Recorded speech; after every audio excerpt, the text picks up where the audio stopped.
किसी की नजर मुझ पर पड़े ना पड़े, प्रभु की नजर का हुआ है असर। ओम शांति। 19 मई 2025। बाबा के महावाक्य। मीठे बच्चे, श्रीमत ही तुमको श्रेष्ठ बनाने वाली है, इसलिए श्रीमत को भूलो मत। अपनी मत को छोड़ एक बाप की मत पर चलो। प्रश्न: पुण्य आत्मा बनने की युक्ति क्या है? उत्तर: पुण्य आत्मा बनना है तो सच्चे दिल से, प्यार से एक बाप को याद करो। दूसरा, कर्मेंद्रियों से कोई भी विकर्म न करो। सबको रास्ता बताओ। अपने दिल से पूछो, यह पुण्य हम कितना करते हैं? अपनी चेकिंग करो। ऐसा कोई कर्म न हो जिसकी 100 गुना सजा खानी पड़े, तो चेकिंग करने से पुण्य आत्मा बन जाएंगे। ओम शांति। रूहानी बाप बैठ बच्चों को समझाते हैं। यह तो बच्चों को मालूम है कि अभी हम शिव बाबा की मत पर चल रहे हैं। उनकी है ऊंच ते ऊंच मत। दुनिया यह नहीं जानती कि ऊंच ते ऊंच शिव बाबा कैसे बच्चों को श्रेष्ठ बनाने के लिए श्रेष्ठ मत देते हैं। इस रावण राज्य में कोई भी मनुष्य मात्र मनुष्य को श्रेष्ठ मत दे नहीं सकते। तुम अभी ईश्वरीय मत वाले बनते हो। इस समय तुम बच्चों को पतित से पावन बनने के लिए ईश्वरीय मत मिल रही है। अभी तुमको पता पड़ा है, हम तो विश्व के मालिक थे। यह ब्रह्मा जो मालिक था, उनको भी पता नहीं था। विश्व के मालिक फिर एकदम पतित बन जाते हैं। यह खेल बहुत अच्छी रीति बुद्धि से समझने का है। राइट रॉन्ग क्या है, इसमें है बुद्धि की लड़ाई। सारी दुनिया है रॉन्ग, एक बाप ही है राइट, सच बोलने वाला। वह तुमको सचखंड का मालिक बनाते हैं, तो उनकी मत लेनी चाहिए। अपनी मत पर चलने से धोखा खाएंगे, परंतु वह है गुप्त, है भी निराकार। बहुत बच्चे गफलत करते हैं, समझते हैं यह तो दादा की मत है। माया श्रेष्ठ मत लेने नहीं देती है। श्रीमत पर चलना चाहिए ना। बाबा आप जो कहेंगे वह हम मानेंगे जरूर, परंतु कई मानते नहीं है। नंबरवार पुरुषार्थ अनुसार मत पर चलते हैं, बाकी तो अपनी मत चला लेते हैं। बाबा आए हैं श्रेष्ठ मत देने। ऐसे बाप को घड़ी घड़ी भूल जाते हैं। माया मत लेने नहीं देती। श्रीमत तो बहुत सहज है ना। दुनिया में कोई को यह समझ नहीं कि हम तमो प्रधान हैं। मेरी मत तो मशहूर है, श्रीमत भगवत गीता। भगवान अभी कहते हैं मैं 5000 वर्ष बाद आता हूँ। आकर भारत को श्रीमत दे श्रेष्ठ ते श्रेष्ठ बनाता हूँ। बाप तो सावधान करते हैं, बच्चे श्रीमत पर नहीं चलते। बाप रोज रोज समझाते रहते हैं, बच्चों श्रीमत पर चलना भूलो मत। इन ब्रह्मा की तो बात ही नहीं, उनकी बात समझो। वही इन द्वारा मत देते हैं, वही समझाते हैं। खान पान खाते नहीं, कहते हैं मैं अभोक्ता हूँ। तुम बच्चों को श्रीमत देता हूँ। नंबर 1 मत देते हैं, मुझे याद करो। कोई भी विक्रम नहीं करो। अपने दिल से पूछो कितना पाप किया है। यह तो जानते हो सबका पापों का घड़ा भरा हुआ है। इस समय सभी रॉन्ग रास्ते पर हैं। तुम्हें अभी बाप द्वारा राइट रास्ता मिला है। तुम्हारी बुद्धि में सारा ज्ञान है। गीता में जो ज्ञान होना चाहिए वह है नहीं। वह कोई बाप की बनाई हुई नहीं है। यह भी भक्ति मार्ग में नोंद है। कहते भी हैं भगवान आकर भक्ति का फल देंगे। बच्चों को समझाया है ज्ञान से सद्गति। सद्गति भी सबकी होती है, दुर्गति भी सबकी होती है। यह तो दुनिया ही तमो प्रधान है, सतो प्रधान कोई है नहीं। पुनर्जन्म लेते लेते अब पिछाड़ी आकर हुई है। अब मौत सबके सिर पर खड़ा है। भारत की ही बात है। गीता भी है देवी देवता धर्म का शास्त्र। तो तुम्हें दूसरे कोई धर्म में जाने से क्या फायदा। हर एक अपनी अपनी कुरान बाइबल आदि ही पढ़ते हैं, अपने धर्म को जानते हैं। एक भारतवासी ही अन्य सब धर्मों में चले जाते हैं और सब अपने अपने धर्म में पक्के हैं।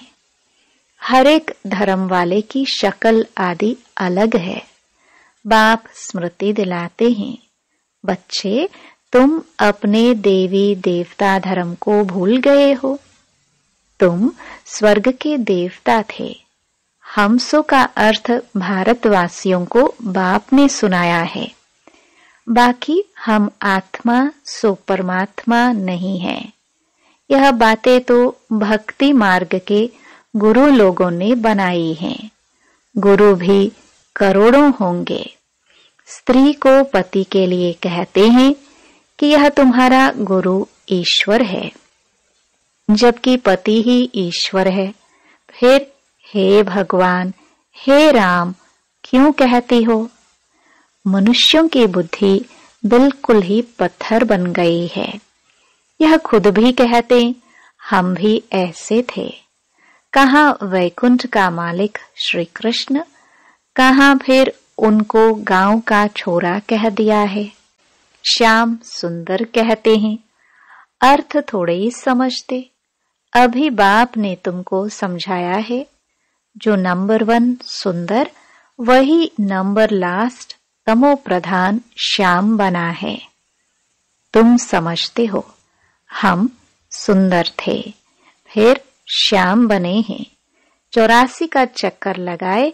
अभी श्याम से सुंदर बनने के लिए बाप एक ही दवाई देते हैं कि मुझे याद करो। तुम्हारी आत्मा पतित से पावन बन जाएगी। तुम्हारे जन्म जन्मांतर के पाप नाश हो जाएंगे।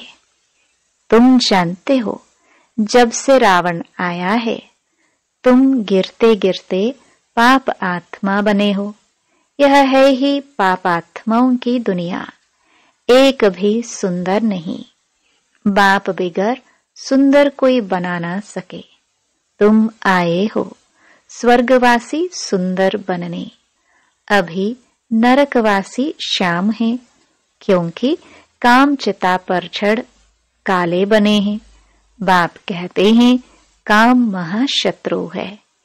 इन पर जो जीत पाएंगे वही जगत जीत बनेंगे। नंबर 1 है काम।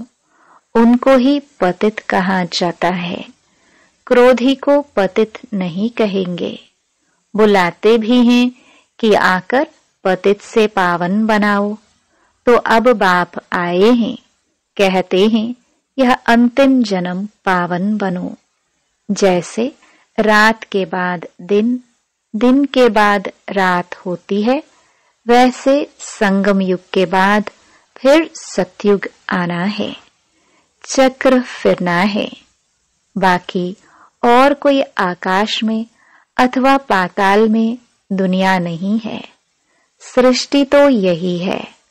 सतयुग त्रेता यहाँ ही है।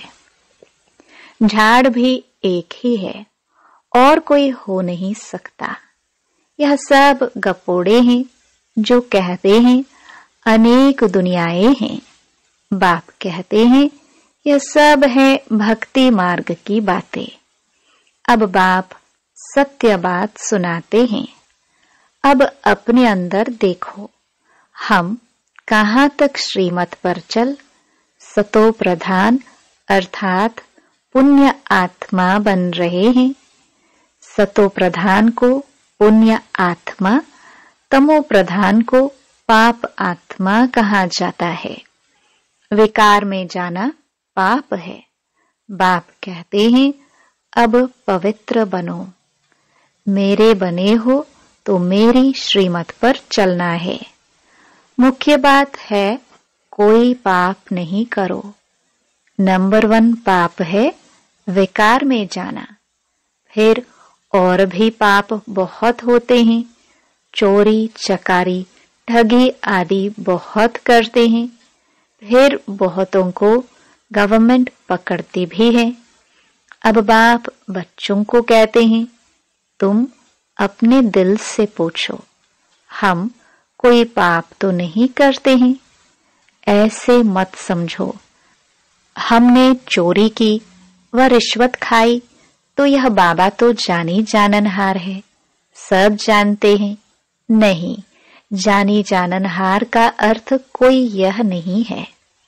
अच्छा, कोई ने चोरी की, बाप जानेंगे, फिर क्या?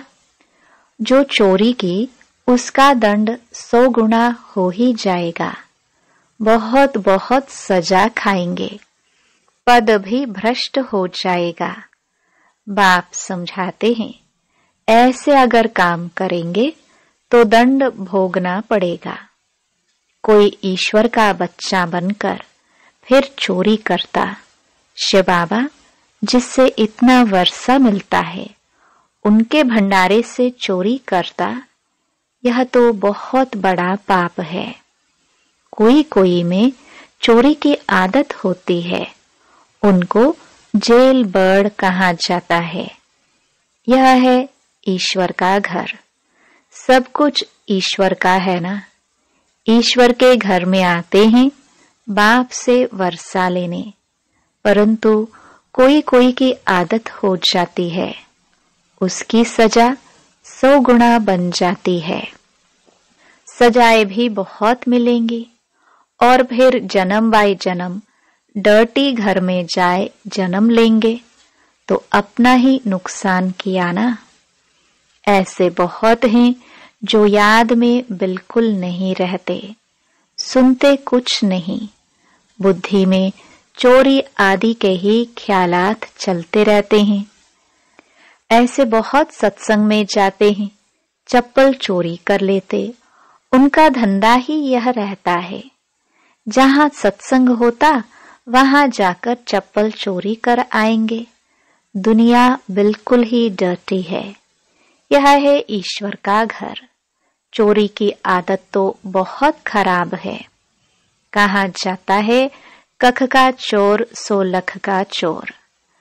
अपने अंदर से पूछना चाहिए हम कितना पुण्य आत्मा बने हैं, कितना बाप को याद करते हैं, कितना हम स्वदर्शन चक्रधारी बनते हैं, कितना समय ईश्वरीय सर्विस में रहते हैं, कितने पाप कटते जा रहे हैं।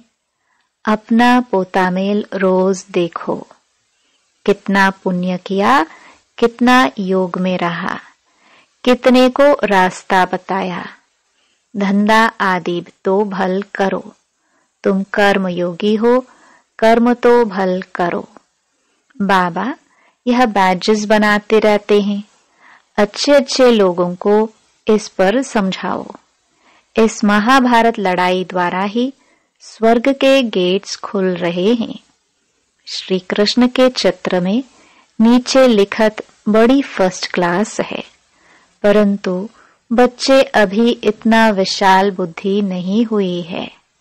थोड़ी ही धन मिलता है तो नाचने लग पड़ते हैं। कोई को जास्ती धन होता है तो समझते हैं हमारे जैसा कोई नहीं होगा। जिन बच्चों को बाप की परवाह नहीं, उन्हें बाप जो इतना अविनाशी ज्ञान रत्नों का खजाना देते हैं, उसकी भी कदर नहीं रहती है। बाबा एक बात कहेगा, वह दूसरी बात कर लेते। परवाह न होने के कारण बहुत पाप करते रहते हैं, श्रीमत पर चलते नहीं, फिर गिर पड़ते हैं। बाप कहेंगे यह भी ड्रामा, उनकी तकदीर में नहीं है। बाबा तो जानते हैं ना, बहुत पाप करते हैं। अगर निश्चय हो कि बाप हमको पढ़ाते हैं तो खुशी रहनी चाहिए। तुम जानते हो हम भविष्य नई दुनिया में प्रिंस प्रिंसेस बनेंगे, तो कितनी खुशी रहनी चाहिए। परंतु बच्चे तो अभी तक भी मुरझाते रहते हैं, वह अवस्था ठहरती नहीं है। बाबा ने समझाया है, विनाश के लिए रिहर्सल भी होगी, कैलामिटीज भी होंगी, भारत को कमजोर करते जाएंगे। बाप खुद कहते हैं ये सब होना ही है, नहीं तो विनाश कैसे होगा। बर्फ की बरसात पड़ेगी, फिर खेती आदि का क्या हाल होगा। लाखों मरते रहते हैं, कोई बतलाते थोड़े हैं। तो बाप मुख्य बात समझाते हैं कि ऐसे अपने अंदर जांच करो, मैं कितना बाप को याद करता हूँ। बाबा आप तो बड़े मीठे हो, कमाल है आपकी। आपका फरमान है मुझे याद करो तो 21 जन्म के लिए कभी रोगी नहीं बनेंगे। अपने को आत्मा समझ बाप को याद करो तो मैं गारंटी करता हूं, सम्मुख बाप तुमको कहते हैं, तुम फिर औरों को सुनाते हो। बाप कहते हैं मुझ बाप को याद करो, बहुत प्यार करो। तुमको कितना सहज रास्ता बताता हूं पतित से पावन होने का। कोई कहते हैं हम तो बहुत पाप आत्मा हैं। अच्छा, फिर ऐसे पाप नहीं करो, मुझे याद करते रहो तो जन्म जन्मांतर के जो पाप हैं वह इस याद से भस्म होते जाएंगे। याद की ही मुख्य बात है। इनको कहा जाता है सहज याद। योग अक्षर भी निकाल दो। सन्यासियों के हठ योग तो किस्म किस्म के हैं, अनेक प्रकार से सिखलाते हैं। इस बाबा ने गुरु तो बहुत किए हैं ना। अभी बेहद का बाप कहते हैं इन सब को छोड़ो, इन सब का भी मुझे उद्धार करना है, और कोई की ताकत नहीं जो ऐसे कह सके। बाप ने ही कहा है मैं इन साधुओं का भी उद्धार करता हूं, फिर यह गुरु कैसे बन सकते। तो मूल एक बात बाप समझाते हैं, अपनी दिल से पूछो हम कोई पाप तो नहीं करते हैं, किसको दुख तो नहीं देते हैं, इसमें कोई तकलीफ नहीं है। अंदर जांच करनी चाहिए, सारे दिन में कितना पाप किया, कितना याद किया। याद से ही पाप भस्म होंगे। कोशिश करनी चाहिए, यह बहुत मेहनत का काम है। ज्ञान देने वाला एक ही बाप है। बाप ही मुक्ति जीवन मुक्ति का रास्ता बतलाते हैं। अच्छा, मीठे मीठे सिखिलदे बच्चों प्रति माता पिता बाप दादा का याद प्यार और गुड मॉर्निंग। रूहानी बाप की रूहानी बच्चों को नमस्ते। धारणा के लिए मुख्य सार। पहला, बाप जो अविनाशी ज्ञान रत्नों का खजाना देते हैं उसका कदर करना है। बेपरवाह बन पाप कर्म नहीं करने हैं। अगर निश्चय है भगवान हमको पढ़ाते हैं तो अपार खुशी में रहना है। दूसरा, ईश्वर के घर में कभी चोरी आदि करने का ख्याल न आए। यह आदत बहुत गंदी है। कहा जाता कख का चोर सो लख का चोर। अपने अंदर से पूछना है, हम कितना पुण्य आत्मा बने हैं। वरदान। निर्बल, दिल शिकस्त, असमर्थ आत्मा को एक्स्ट्रा बल देने वाले रूहानी रहमदिल भव। जो रूहानी रहमदिल बच्चे हैं वह महादानी बन बिल्कुल होपलेस केस में होप पैदा कर देते हैं। निर्बल को बलवान बना देते हैं। दान सदा गरीब को, बेसहारे को दिया जाता है। तो जो निर्बल, दिल शिकस्त, असमर्थ प्रजा क्वालिटी की आत्माएं हैं, उनके प्रति रूहानी रहमदिल बन महादानी बनो। आपस में एक दूसरे के प्रति महादानी नहीं, वह तो सहयोगी साथी हो, भाई भाई हो, हम शरीक पुरुषार्थी हो। सहयोग दो, दान नहीं। स्लोगन। सदा एक बाप के श्रेष्ठ संग में रहो तो और किसी के संग का रंग प्रभाव नहीं डाल सकता। अव्यक्त इशारे।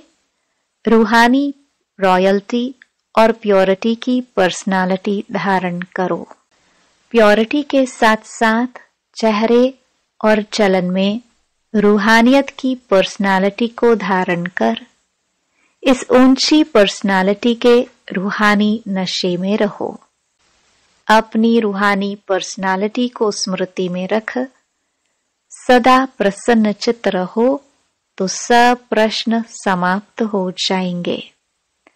अशांत और परेशान आत्माएं आपकी प्रसन्नता की नजर से प्रसन्न हो जाएंगी। ओम शांति।